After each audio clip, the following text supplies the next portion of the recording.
A paz de Jesus, meu querido irmão e minha irmã, estamos aqui mais uma vez para nós meditarmos o Evangelho desse final de semana. Vamos entrar no 21º domingo do tempo comum.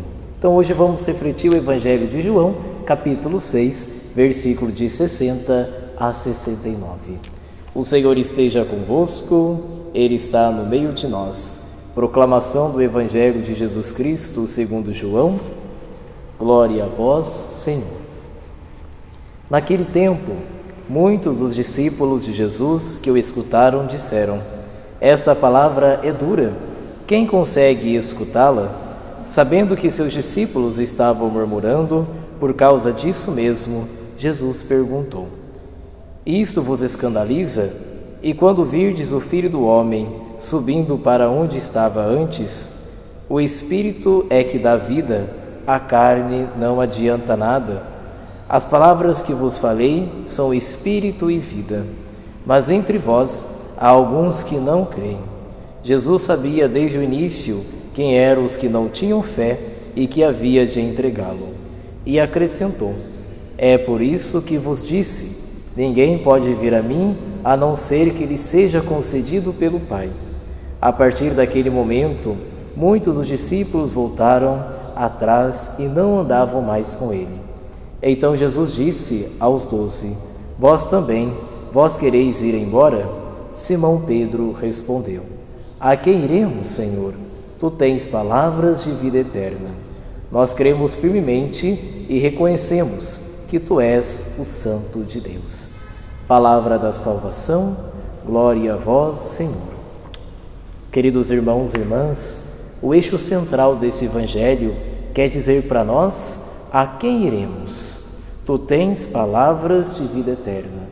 É só Jesus quem tem essa palavra de vida eterna, que pode nos libertar e que pode nos salvar e, se colocarmos em prática, é claro, garantirmos para nós o reino do céu, a glória de Deus.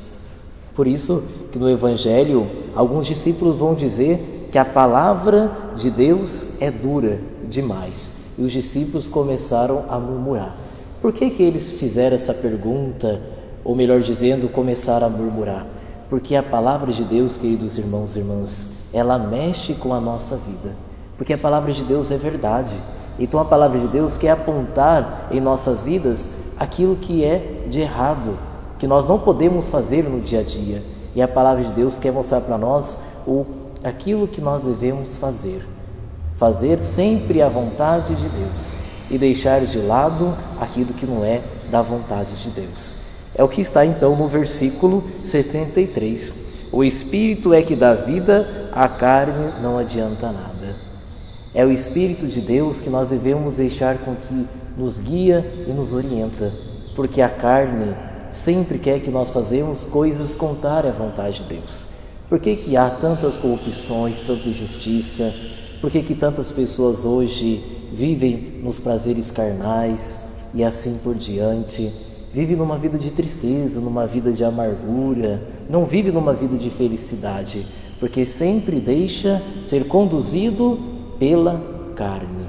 Mas nós não, devemos ser conduzidos pelo Espírito Santo, porque é o Espírito Santo que nos vivifica, é o Espírito Santo que nos fortalece, é o Espírito Santo que quer transformar a nossa vida juntamente com a palavra de Deus. E é claro, com a palavra de Deus, então, nós termos essa vida feliz segundo a vontade de Deus.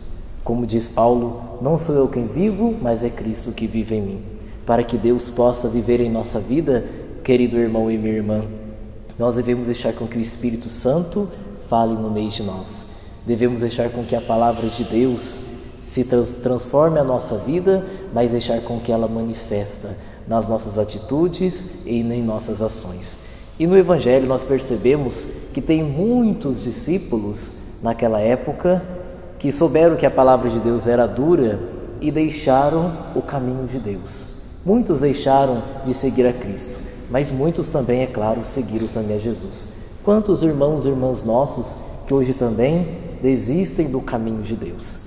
Jesus nunca disse aos seus discípulos: caminha comigo que será um mar de rosa. Claro que não. Sempre teremos as nossas dificuldades, os nossos desafios, Sem dúvida, enquanto estivermos nessa terra de peregrinos, sempre teremos nossas dificuldades e as nossas lutas. Mas pode ter certeza, Jesus disse: eis que estarei convosco até os fins dos tempos. Então, com Cristo, nós conseguimos superar a nossa vida. Com Ele, Ele alivia as nossas dores e os nossos sofrimentos. Por isso, queridos irmãos e irmãs, não vamos desistir de buscar o caminho de Deus. Sem Deus nós não somos nada, mas com Deus nós somos tudo. Por isso, vamos cada dia mais buscar as coisas do alto. Vamos deixar com que a palavra de Deus nos ilumine e nos orienta. E não vamos deixar com que o mundo nos rompe os nossos corações. Não deixemos com que o mundo nos guia e nos orienta a nossa vida. Façamos com que a palavra de Deus nos orienta. E vamos fazer aquilo que Pedro disse: a quem iremos, Senhor? Só Tu tens palavras de vida eterna. Lembremos que também estamos na Semana da Família e temos aqui ao nosso lado a imagem da Sagrada Família. Se queremos uma família santa, precisamos deixar com que Jesus seja o centro de nossa família. A família é a base de tudo. É lá que nasce um bom cidadão, é lá que nasce o bom cristão, é lá que nascem as vocações religiosas, vocações sacerdotais, vocações consagradas. É ali que nasce mais uma vocação matrimonial. O que o inimigo quer é destruir a família. Por isso não deixe com que a palavra de Deus seja o centro de sua família. Deixe com que a palavra o orienta, o guie. Assim, com certeza, você terá uma família mais unida e uma família mais santa. Louvado seja nosso Senhor Jesus Cristo, para sempre seja louvado. Que pela intercessão da Sagrada Família e de São Francisco de Assis, desça a bênção de Deus Todo-Poderoso, que é Pai, Filho e Espírito Santo. Amém. Que Deus permaneça com você, meu irmão e minha irmã.